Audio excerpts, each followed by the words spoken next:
Thank you. Thank you. Thank you so much.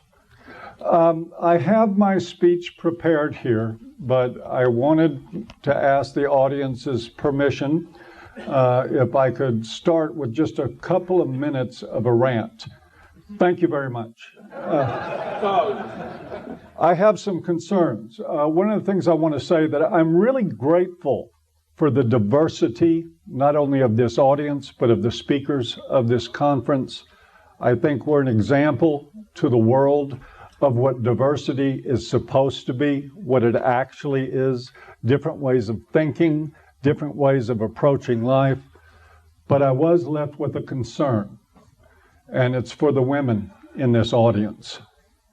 I feel you have been burdened with the responsibility for my moral character and for having a civilizing effect on me.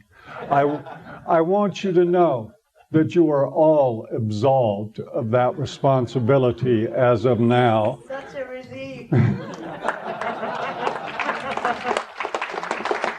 I have managed a 14-year relationship with a woman and have maintained fidelity in that relationship without being threatened a single time because of my values. And one more item that I just have to rant about, and please cover the ears of your children. There are 17 items on this list in front of you. It could be 70. It could be 700. There are so many issues facing men and boys today that we can scarcely count them. I want to say without equivocation that until I wake up in a culture where this is not looked at and shrugged, where it's not looked at and laughed at, where it's not looked at and have people tell me that I hate women in order to express compassion for these problems, then I do not want to hear fuck all about how men need to be returned to their responsibilities to women.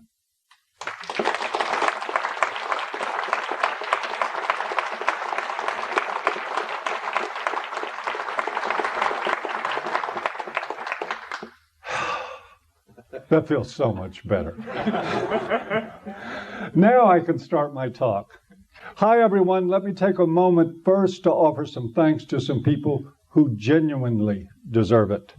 To Mike Buchanan and the People for Justice and Men and Boys for doing such a fantastic job of putting on a conference of this scale.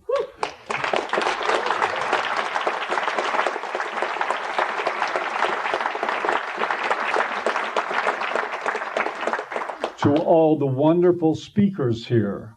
Also, there's a list of people at ABFM and elsewhere who deserve recognition and thanks.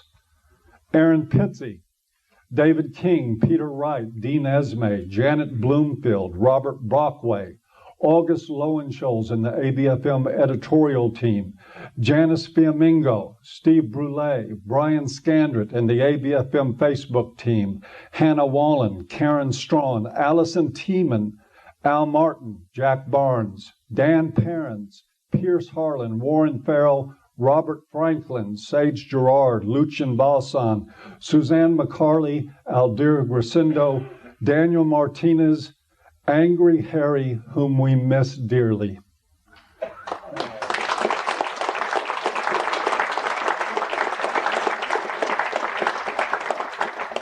And the same for Earl Silverman.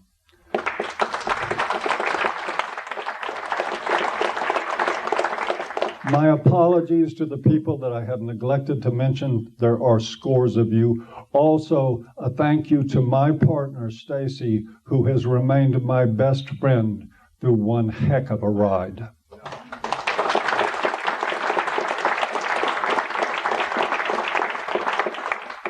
Eight years ago, A Voice for Men was founded with the intent of forcing a discussion about the issues faced by men and boys. At the time, we were one of an isolated, small, and scattered collection of people dedicated to that cause. Since then, the world has changed. That discussion has begun.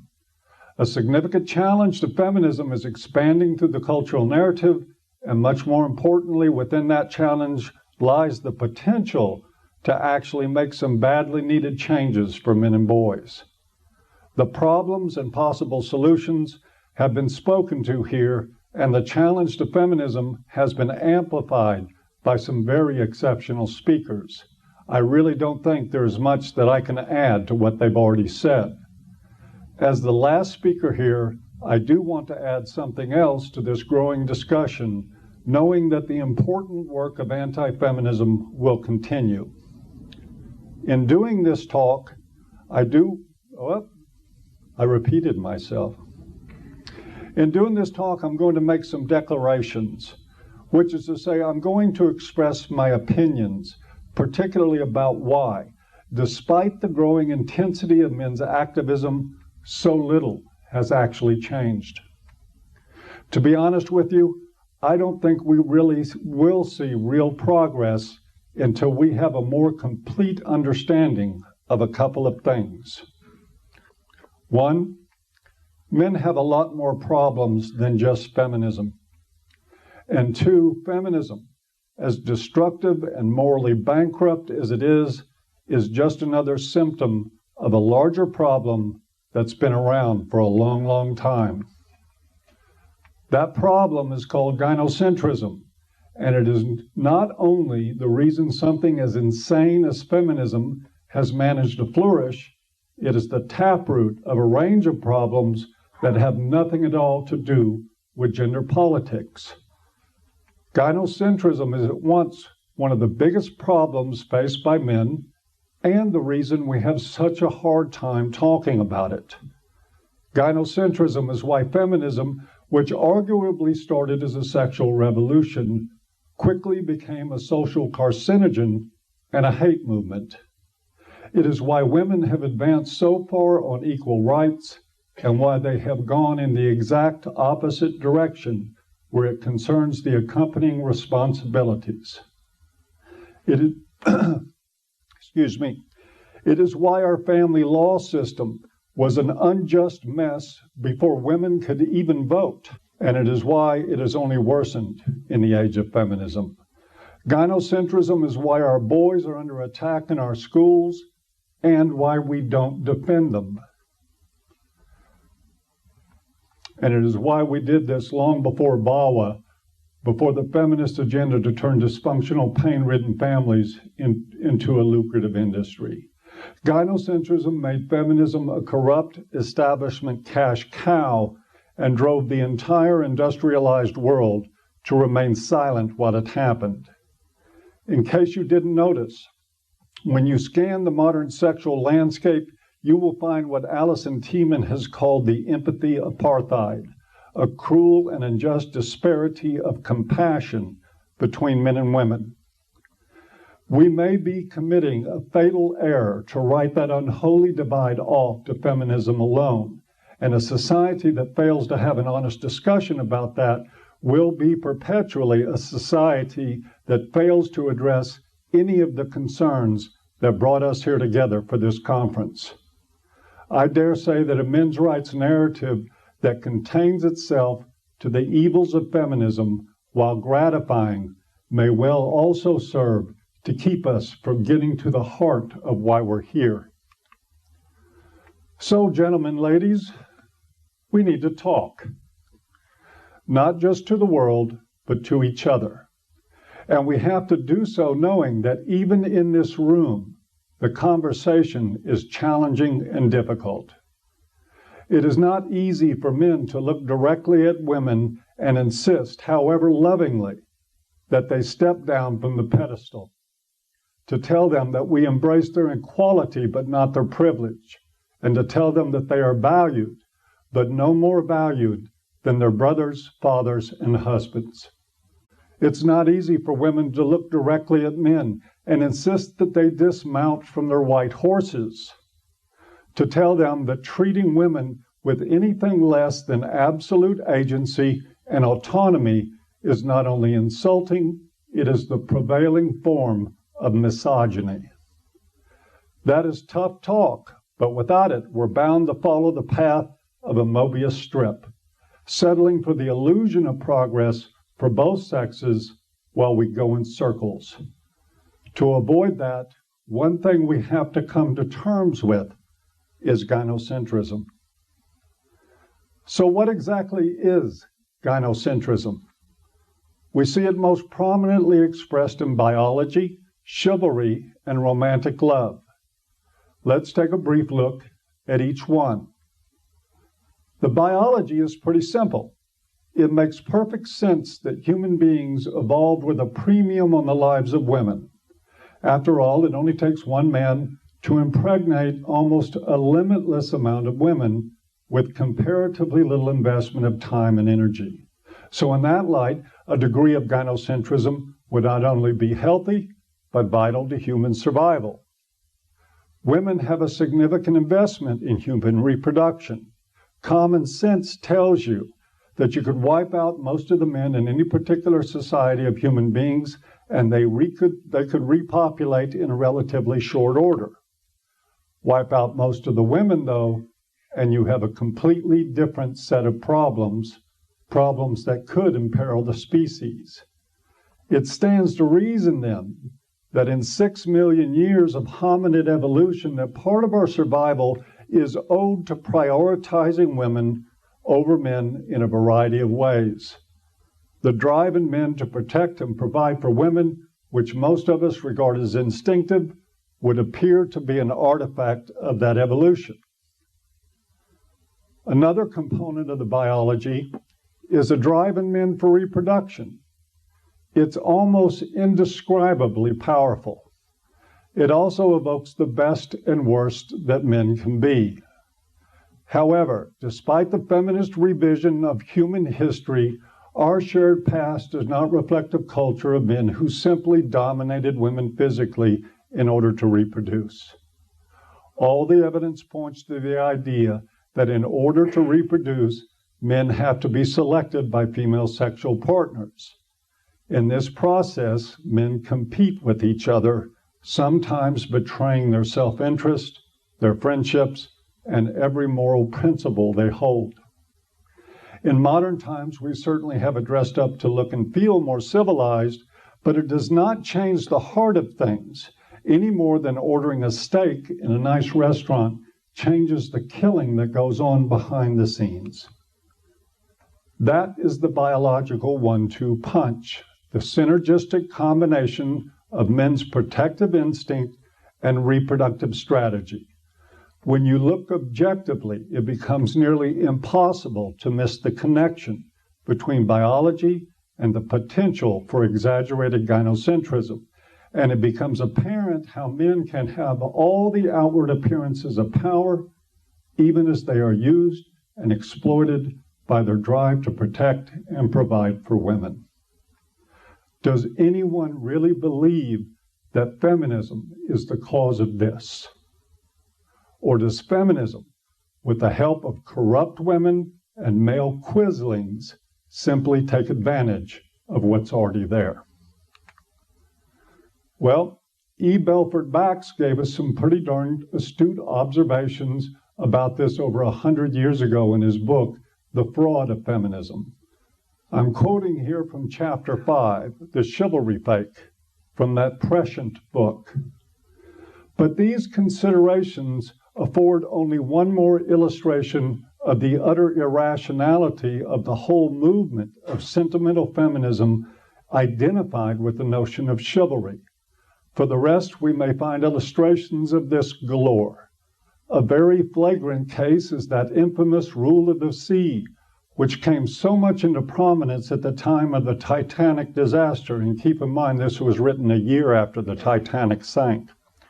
According to this preposterous chivalric feminism, in the case of a ship foundering, it is the unwritten law of the seas, not that the passengers shall leave the ship and be rescued in the order as they come, but that the whole female portions shall have the right of being rescued before any man is allowed to leave the ship. Now this abominable piece of sex favoritism on the face of it cries aloud in its irrational injustice, unquote. Bax also understood how all this translated into the day-to-day lives of men and women. He also wrote, and I quote again, "It's a cheap thing, for example, in the case of a man and a woman quarreling in the street, to play out the stage role of the bold and gallant Englishman, the man who won't see a woman maltreated and put upon, not he." And this, of course, without any inquiry into the merits of the quarrel. To swim with the stream, to make the pretense of boldness and bravery, when all the time you know you have the backing of conventional public opinion and mob force behind you, is the cheapest of mock heroics, unquote. Now today, when you look into the bizarre world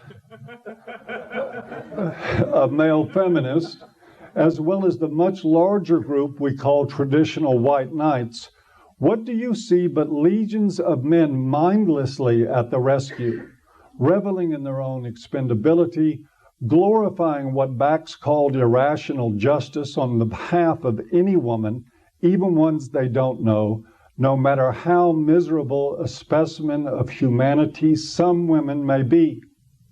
And what else comes with these rote demonstrations of foolishness than an equally dehumanizing view of women as damsels, porcelain incompetents who cannot handle even imagined slights without the help of these ersatz heroes? How often do we see men leading the charge against themselves, taking aim and firing directly at their own feet and at the feet of the women they are pretending to defend? That, sadly, is the rule in modern society, not the exception. We've all seen it. We have even seen it in attempts to silence some of us here who speak to these issues. And by the way, just to let everybody know, the Voice for Men Facebook page this very morning, 35,000 followers strong, was removed.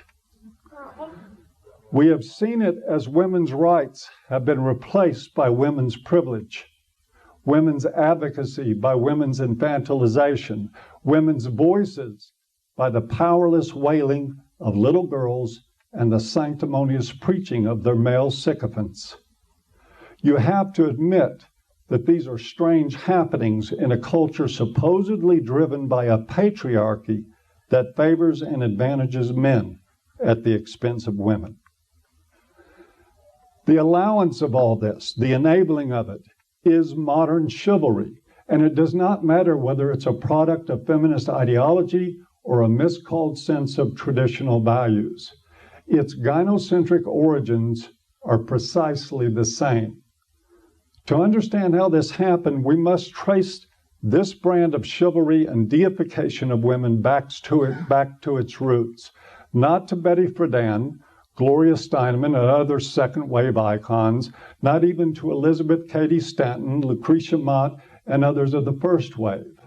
Oh, and incidentally, if you'll pardon a slight personal departure here, during my research for this talk, I discovered a first-wave feminist from Sussex, the same area where I've traced my family name back to the 1500s. Wikipedia describes this woman as a militant suffragette, feminist, and fascist who was imprisoned 3 times for terroristic acts in Her Majesty's Prison Holloway in this very city. Here's a picture of her. Her name was Nora Elam.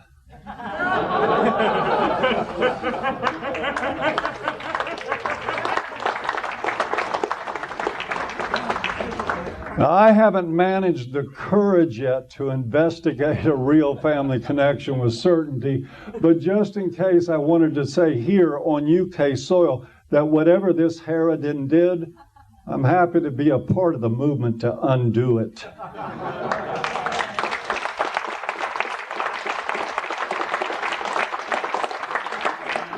But enough of my history. It is our history that matters, in particular, the evolution of gynocentric chivalry.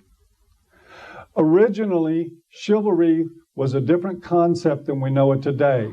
It was a military code of conduct upheld by the nobility and used to ensure the protection of serfs who lived and worked on their lands, and more than a few times to keep them in line.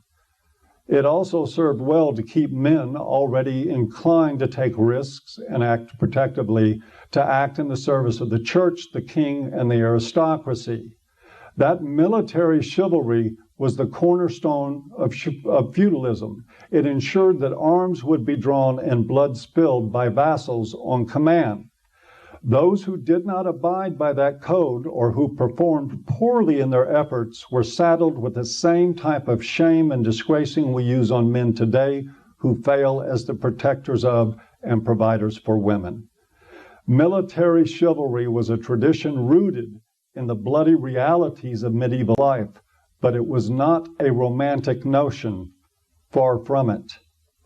So how did chivalry go from being military code to being a codified standard for men to meet in their protective treatment of women? The answer to that is a matter of historical record. It was through manipulation of the gynocentric instinct. In the 12th century, Eleanor of Aquitaine and her daughter Marie de Champagne engaged in an intensive campaign to popularize the idea of courtly or romantic love. By definition, this brand of love was an adulterous one in nature, and it was given a value that rose above all other morality, even as we saw in the story of Lancelot and Guinevere, above the authority and power of a king. Keep in mind that at the time, and reaching back through recorded history, people generally held two notions of love, and both were highly impersonal. There was lust, a purely physical but largely impersonal form of love, and there was what we call agape, an elevated love, as in the love of God or the love of mankind, a sweeping spiritual form of love, but not a personal one. People recognized what we call infatuation now, of course, but it was not viewed really as love. It was seen more like a vexation or illness, a kind of craziness that only led to ruin. I suppose in some ways they were a lot smarter than we are now. At the time, marriages were arranged, and they still are in parts of the East.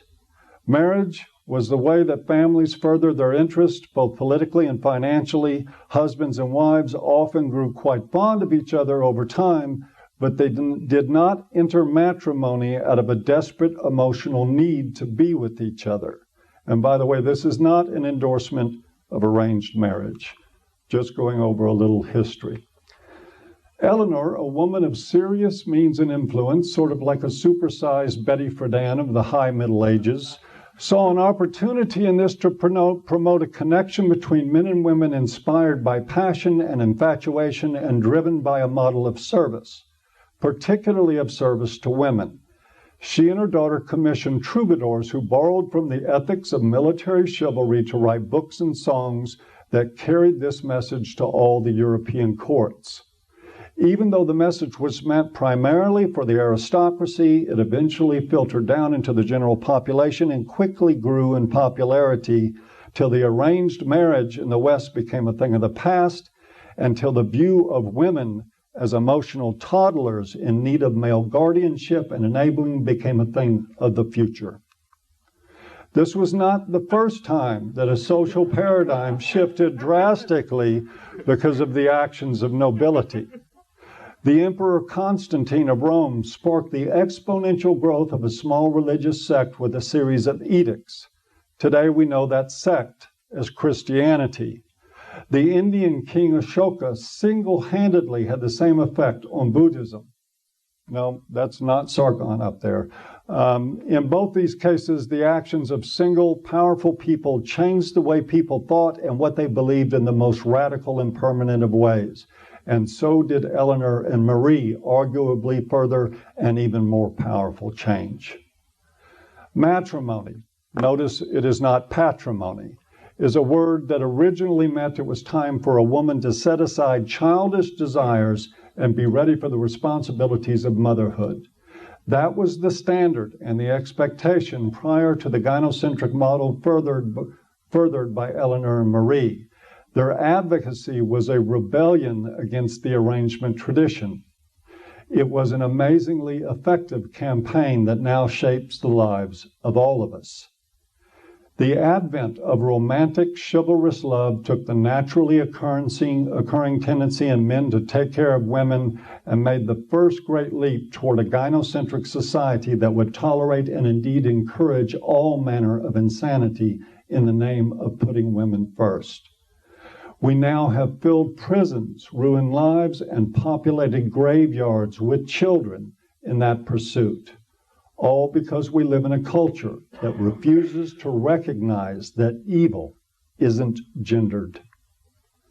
Today, we not only embrace women-only services in our universities where men are a shrinking minority, we see active and sometimes violent opposition to services for men. We now live with a general assumption that women are incapable of violence or of lying about rape or of any sort of moral turpitude.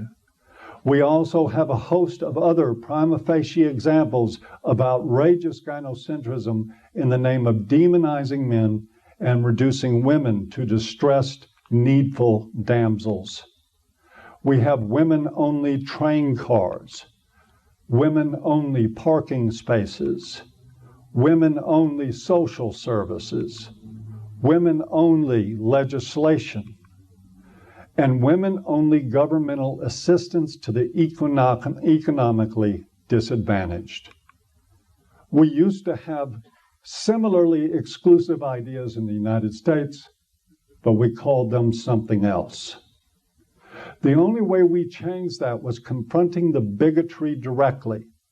The Ku Klux Klan had to be confronted for their evil, but if we failed to confront the deeper underlying racism, we would have gotten nowhere.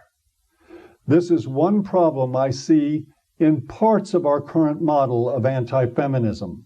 Without addressing the gynocentrism at feminism's core, we are simply tilting at windmills.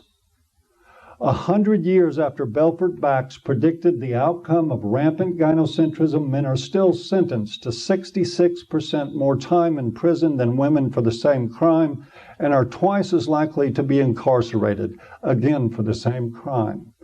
Men still kill themselves at 3, 4, or 5 times the rate of women, depending on where you live. Men are still either mocked or ignored when they are abused in relationships. Men are falling out of education and the workplace like flies. The men who remain in education face hostile administrations, equally hostile student bodies, an absence of due process, and the constant risk of their lives becoming Kafkaesque nightmares. Men face horrific treatment and discrimination in our family courts with arrogant, abusive judges meting out unjust decisions, be they liberal or conservative. We medicate many of our young boys with potent psychotropic medications with long-term implications simply because they demonstrate the normal male rambunctiousness that becomes an inconvenience for teachers and single mothers. Men still face the sexual landscape with no reproductive rights and everything to lose.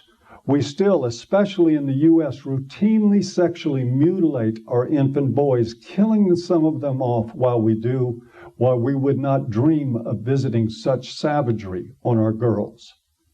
There's a long list of other problems, too many for me to address here, but individually, the problems themselves are not the worst of it. The big problem, the overarching evil in this situation is that we live in a culture so bigoted, so insanely skewed in favor of women that merely talking about any of this is enough to get you socially and professionally ostracized and attacked savagely by Belfort Bax's mock heroes who are everywhere. I hope with all my might today, right now, that we can all pledge to end this insanity.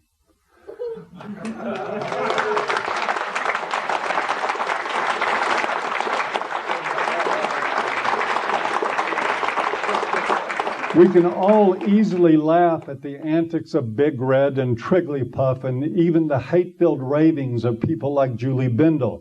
We can find easy entertainment in the bizarre freak show that has come to typify modern feminism. We can even enjoy, for instance, feminism's gynocentric way of telling us that 75% of the homeless population are male, or what really constitutes homelessness that is unacceptable. If we are to ever move past that into a society willing to do anything about the staggering amount of real-life problems faced by men and boys, it will only be because we aggressively challenge the gynocentrism that has always been in the way. Needless to say, we don't need to take anything from women to do that, except perhaps some outmoded privilege that is no longer helping society, but rather hurting half the people who live in it. We can oppose feminism, and well, we should, but my 2 cents is that this is not nearly enough. The social change we need will take men of character and good conscience moving past mock heroics to stand up and defend their own and each other's humanity, and it will take women of the same character standing next to those men and indeed standing with them. It will also take something else equally important. It will take the older men of this generation setting a better example than we have. Part of the ill effects of gynocentrism is the pressure on men to remain silent and complicit in the face of mistreatment and injustice that is visited on our sons. With the elder males remaining mute while this happens, they have abandoned younger men to countless abuses. Anti-feminism, however great its merits, doesn't solve this. Love does. Valuing does. And courage does. The poet Robert Bly once said of older men, if you are not valuing a younger man, you're harming him.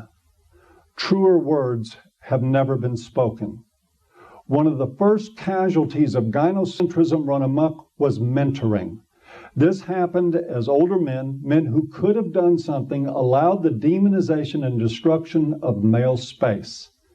The death of mentoring was more than just the death of a tradition. It was in many ways the death of the young man's soul. It was the final signal that he was on his own in a hostile world. So even as I came here to challenge men and women to stand on equal ground with each other and to defy the world by viewing each other with equal valuing and equal standards, I also challenge each older man within earshot of this to let a younger man in your life know he is valued, and to be willing to prove it whenever necessary by standing up for him. Indeed, by standing up for all of them. Thank you.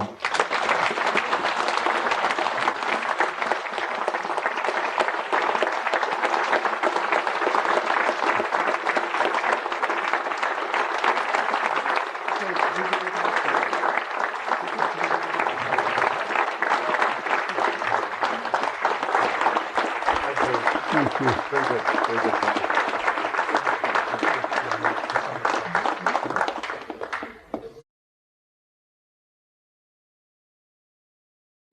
you. Thank you, Paul. Firstly, thank you for all the brilliant work you do with the Voice for Men, and thank you for that speech. I think what you did in that speech is very important. It's not, as you say, it's not just feminism. It is feminism, but it's also the incredibly powerful code of chivalry underneath that underpins men's behaviour that is the cause of the problems we have today. I'm being rather pessimistic, I suppose, but how hopeful are you that it's possible to sort of eliminate the effects of chivalry or gynocentrism, as you say? Because the bottom line is, the biology of the situation is that men are not as important as women, physically speaking, because they cannot give birth. Women do the most important job in society, and without women, there wouldn't be men. That's not going to change, and as I see it, that's really sort of underpins everything. So, can we really ever get rid of chivalry and Gynocentrism? Will we ever see an end to women and children first policies, for example? Or is that just too powerful a biological instinct, do you think? I don't think we'll ever get rid of it, and I don't think that we necessarily need to. If the objective is to make human beings different than what they are by nature, then, I mean, I'm hopeless right along with you. What I have hope in is the capacity of changing narrative of this room full of people, of other rooms full of people, of creating an alternative for young men to have a place to go if they want to check out of that narrative. I heard somebody say earlier that they believed that MGTOW was a death wish. I disagree entirely. I think it's a life wish. But I think we also need better options than that for young men. This, for me, again, was never about changing the entire world. I don't think you change the nature of human beings that easily. The goal for A Voice for Men has always been, my goal is to create an avenue, a way out to a different way of thinking, a different set of pictures, a different narrative for young men who want to avail themselves of something different, and an alternative for fathers to teach their sons other than just repeating the mistakes of the past over and over again. How far that spreads, I won't even try to play prognosticator enough to guess, but I see it already happening in the culture now. This room full of people right now could not have been imagined 5 years ago. It's happening now.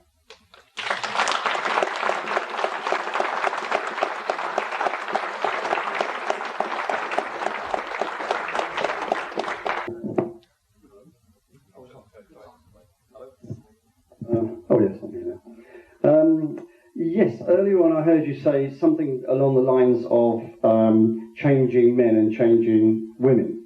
And it strikes me that we'll never change those because our instincts have been there for millions of years, hopefully. I wasn't there at the time. And that won't be changed. And that has been the means of our survival. Well, what's happened is the instincts, like everything else, has been hijacked by the politics. Now, we can't change the politics, unfortunately, I think, because it's just too big at the moment. Maybe it will fade out or whatever in time. But I think we need to encourage the instincts of men and women, because that's how we so successfully survive. And I just want to put that to you as the question being, do you think that this is a reasonable way to go forward, and rather than confuse it with being a need to change men and women? Well, I'm asserting that we probably can't change men and women, but I'm also asserting that our needs as a species in this wonderful air-conditioned room in a relatively safe environment are not the same as they were on the African savanna 3 million years ago. We live in a different existence today, and it's sort of like saying 3 million years ago, what I needed to survive was that if you had a piece of meat, I needed to take a rock and hit you on the head with it to take your piece of meat so I could survive. We, because of technology and because of law and civilization, we do rise above certain human instincts in order to govern ourselves in a better way. There's no disputing that. So saying that we need to rely on the same instincts that drove us to survival on the African savanna 3 million years ago, that those still apply 100% now in the same way they did then, I think sort of flies in the face of modern realities. I'm sorry, that's the best answer I can give you.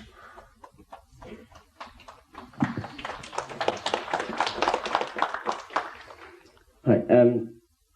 You said feminism is a symptom of gynocentrism. Is that correct? Yeah. I would say so, yes. How would you... It certainly exploits gynocentrism in one of the most effective ways we've ever seen. Sure. What would you say about Black Lives Matter? Like, how does that relate? Did it come out of something else? It's basically the same thing to me. but it's not feminism. But is it? Are they just getting it from the same sort of classes, and then they just apply? Well, you're talking about an instinctive reaction in human beings that's been exploited. Part of our instinctive reactions was to enslave black people at one point. Whether that plays into Black Lives Matter now, I mean, we could have a long discussion on that, but I'm not seeing it.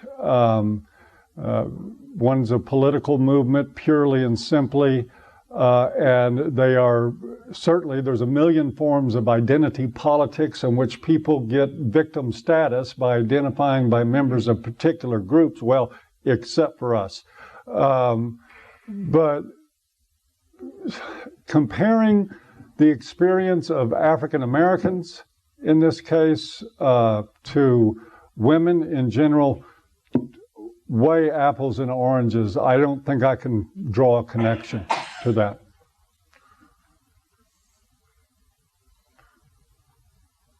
Whoa.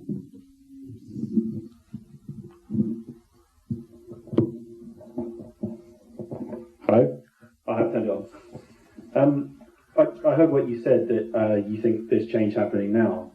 But one of the things that actually really does trouble me is seeing the contrast between the current generation of boys and when I was growing up. Because I remember just the general atmosphere when I was in school was that we kind of knew what was expected of us and we had to live up to it, but otherwise we were just sort of ignored or abandoned by society, and it was a bad thing, but it also gave us kind of space to be ourselves. And when I look at boys today, they don't have that. They're not ignored. It's almost like they're just hated these days. They're harangued and harassed constantly, and they're nannied. So my question is, do you think that the current generation of boys is going to be the one that's going to make the changes that you need? And do you think that there is hope for them, or is it going to be like a multi-generational project? I think it has to be a multi-generational project because the boys alive now have simply been betrayed too much. I mean, one of the issues in mentoring and reaching young boys now is that they don't trust us, and I don't blame them. The system has ripped their fathers out of their lives. They've been sent to schools that teach them they're inferior, while what few men are there standing around, say nothing, or participate in the abuse. I'm not pretending like there is simple answers to any of this. This is going to be a very, very slow kind of social change. But one thing that always encourages me when I think about it, Seneca Falls, I believe, was in 1852. It was 70 years after that before the 19th Amendment was passed, another 50 after that before the Gorgon of gender feminism rose its ugly head and started inflicting even more damage. Even in a species that is wired to protect women and give them what they want, for the most part, at all costs, these types of changes are slow. We have to look at this in the long game. And I think that mentoring, I was really encouraged by Anil Kumar's talk. Their community-based model, the way they were doing outreach with men, and not even focusing so much around activism, but focusing on community, focusing on support in groups. That's a model that can heal people, that can ameliorate some of the problems that you're talking about in kids that are basically being sent to be feral now because there's no masculine role models that are allowed to even participate in their lives. But, we're going to have to face it. I'm with Janice. I'm being bleak. But the fact of the matter is that we've lost a lot of ground over a long period of time, and we're going to have to scratch and claw our way back to bring any sense of sanity to the younger generations again. Paul, this is going to have to be the last question, I'm afraid. Okay. Paul, thanks for your great speech. In my speech, I put this provocally intended line, like the patriarchy as our enemy. I think that fits well with the concept of gynocentrism, because it's pretty much something that's forced on the lower and middle class boys and men, and pretty much plays into the hands of the powerful man, I think. So what's your opinion about that? I agree with you. I think that I enjoyed your talk very much. I think that women have been given a track to the middle. And I don't mean that in the glass ceiling sense. To me, that's a bunch of hogwash. But women have been sold the bill of goods that if you abandon the concept of motherhood, if you abandon the concept of commitment, if you just come to work, if you find your identity as a professional woman, that you're going to be much better off. You're going to be free. And of course, when you see them in their late 30s, early 40s in a cubicle somewhere with bags under their eyes, exhausted, well, living like men all the time, it doesn't look so good. And they find out that they're not all going to end up in the corner office. I don't see this as a male conspiracy at the top. I think there's a lot of people profiting from it in the middle. But I think it's really been one big scam to get women into being twice the taxpayers, twice the workers, cheaper labor, still doing the same jobs they were all doing before, and enriching a very elite class at the top. I'm sorry, I'm going to wear a tinfoil hat for a moment, but that's what I believe has happened in all this. Gentlemen, ladies, Paul Elam. Thank you. Thank you.